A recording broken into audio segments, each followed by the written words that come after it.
नमस्कार दोस्तों, प्रकाश खबर चैनल के एक और नए लेटेस्ट अपडेट में आप सभी का एक बार फिर से स्वागत है।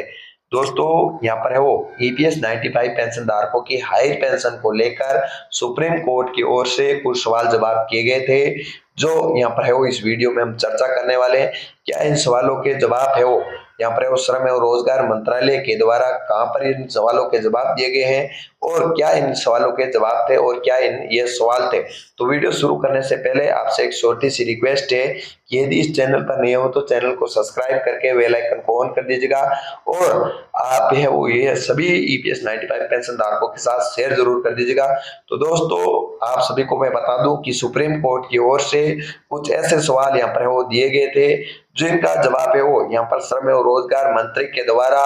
है वो यहाँ पर दिनांक 2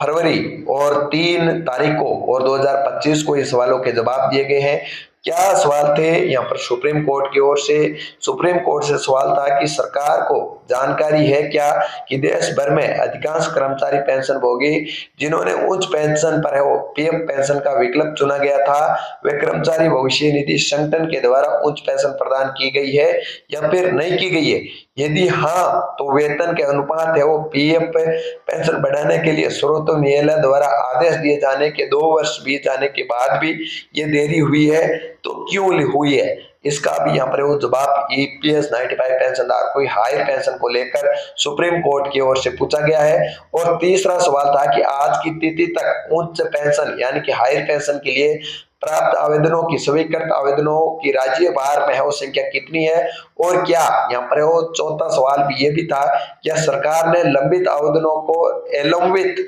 कार्रवाई करने के लिए कोई यहाँ पर तत्काल उपाय यहाँ पर है क्या या फिर नहीं किया? इन सवालों के जवाब यहाँ पर वो श्रम मंत्री के द्वारा यहाँ पर लोकसभा में इन सवालों के जवाब दिए गए हैं।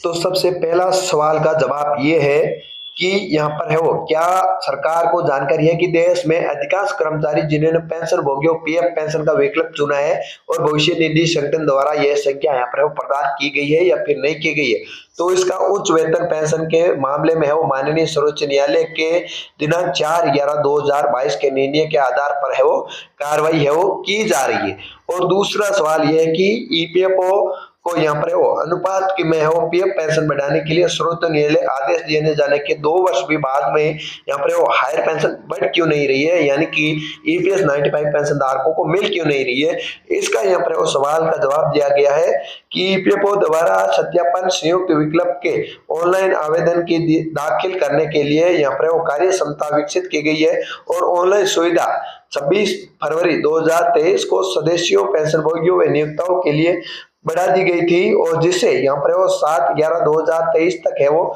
बढ़ाई गई थी। और उस पेंशन के लिए यहाँ पर संयुक्त आवेदन अप्रेक्षित करने के लिए यहाँ पर नियोक्ताओं को तिथि यहाँ पर 30/9/2023 तक, उसके बाद में है वो 31/5/2024 तक बढ़ा दी गई थी। और इसके अलावा सभी नियोक्ताओं को यहाँ पर वो 31 जनवरी 2025 तक है वो उच्च पेंशन के लिए आवेदन अग्रेषित करने के लिए यहाँ पर वो प्रदान दिया गया था। और इसमें सबसे यहाँ पर वो तिथि जो अगला सवाल था कि आज की तिथि उच्च पेंशन के लिए प्राप्त आवेदनों को स्वीकृत राज्य बाहर में है वो संख्या कितनी है? तो इसका सवाल यहाँ पर वो जवाब दिया गया है कि सदस्यों और पेंशन भोगियों द्वारा कुल यहाँ पर 17,48,768 आवेदन है वो प्रस्तुत किए गए हैं। इनमें से यहाँ पर है वो 28/1/2025 तक है वो 1,65,221 मामलों में है वो डिमांड नोटिस पानी यानी कि उच्च पेंशन पात्रता के लिए शेष राशि जमा की गई है करने की यहाँ पर वो सूचना जारी कर दी गई है। और उक्त आवेदनों में से यहाँ पर वो 21,885